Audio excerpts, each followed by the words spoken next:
So, for tonight guys, meron akong babahagi sa inyo tungkol sa ginagawa namin dito. Yan. Yan guys. Yan. Ito guys, ay drywall. Makikita nyo guys. Ito guys. Ito, minamasilya namin guys. Yan. Ang ginagamit namin pamasilya guys, ay itong boral naman. Itong boral naman na parang powder. Yan. Ito guys, ganito siya guys. Yan. Yan ang laman niya guys. Makikita nyo. Powder siya guys. Bawa tayo. Ito.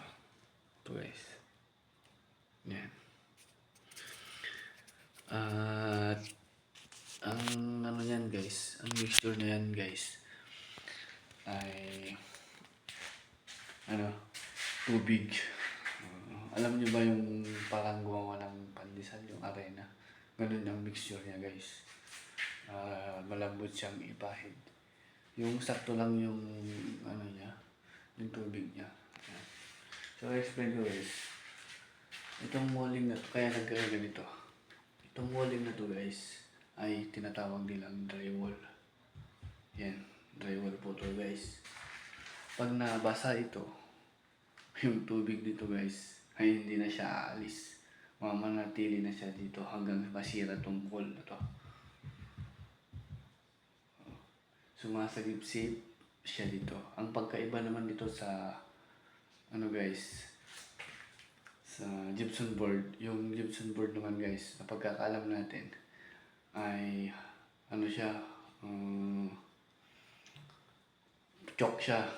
Pag nabasa naman yun, ay kusang babagsak, lalong-lalo na sa ceiling nilalagay yun. Guys, lalo sa mga opisina, ganun. Sa experience ko na din sa DE yun sa Eric Bonds Construction guys, ganun yung lalagay namin doon dati. Yan. Kaya nasisira ito guys, kasi sa sobrang paggamit ng aircon. Yan. Dahil ang purpose nito guys ay hindi pwedeng pag-stay-inan talaga. Ang purpose nito ay for check-in only. Kaya ganito yung nilagay nila siguro. So, pag nagtagal ka na dito ng taon, talaga nag-stay ka dito kasi taon na yung mga nakatira dito guys eh.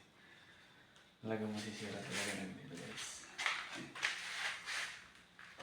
Dahil sa init at lamig, kurang siya ng ventilation.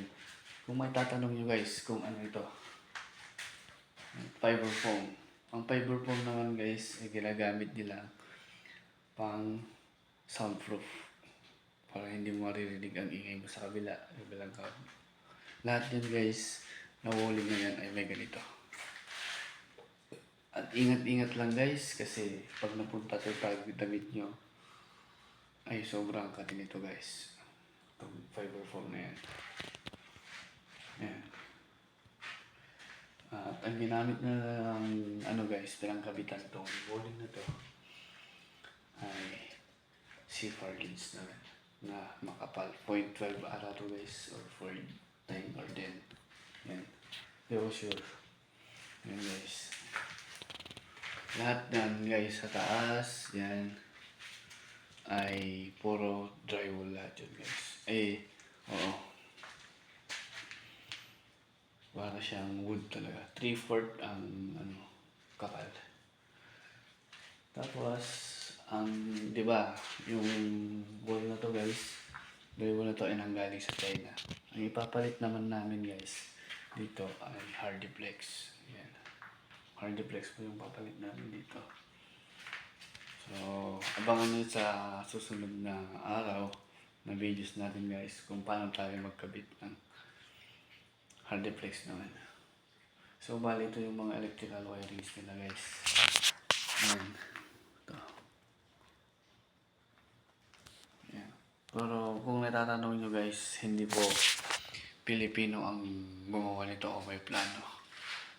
Chinese po. Ayan. Pag Pilipino kasi iba yung gawa guys eh. Diba? Right. So, ganyan mo guys, yung mga piping ng laway rigs. Bali, ang ano nila naman dito guys ay 3-way. Kasi may bed dito. Depende kung ilan silang titira dito guys. Nilalagyan namin ng bed dito. May mga bed dito guys. Tinanggal lang kasi renovation. Yan. Yan guys. Saka kahit linagyan ng wallpaper to lang ito guys. Wala talaga. Talagang bubuo ka talaga siya. So hanggang dito na lang muna yung video natin guys. Kung hindi pa kayo nakapag-follow sa Facebook natin o nag-subscribe sa ating YouTube channel, ay mag-subscribe na kayo guys para updated kayo sa lahat ng ating video. Maraming salamat po. Abangan nyo sa susunod natin video. Magkakabit po tayo ng Hardyflex.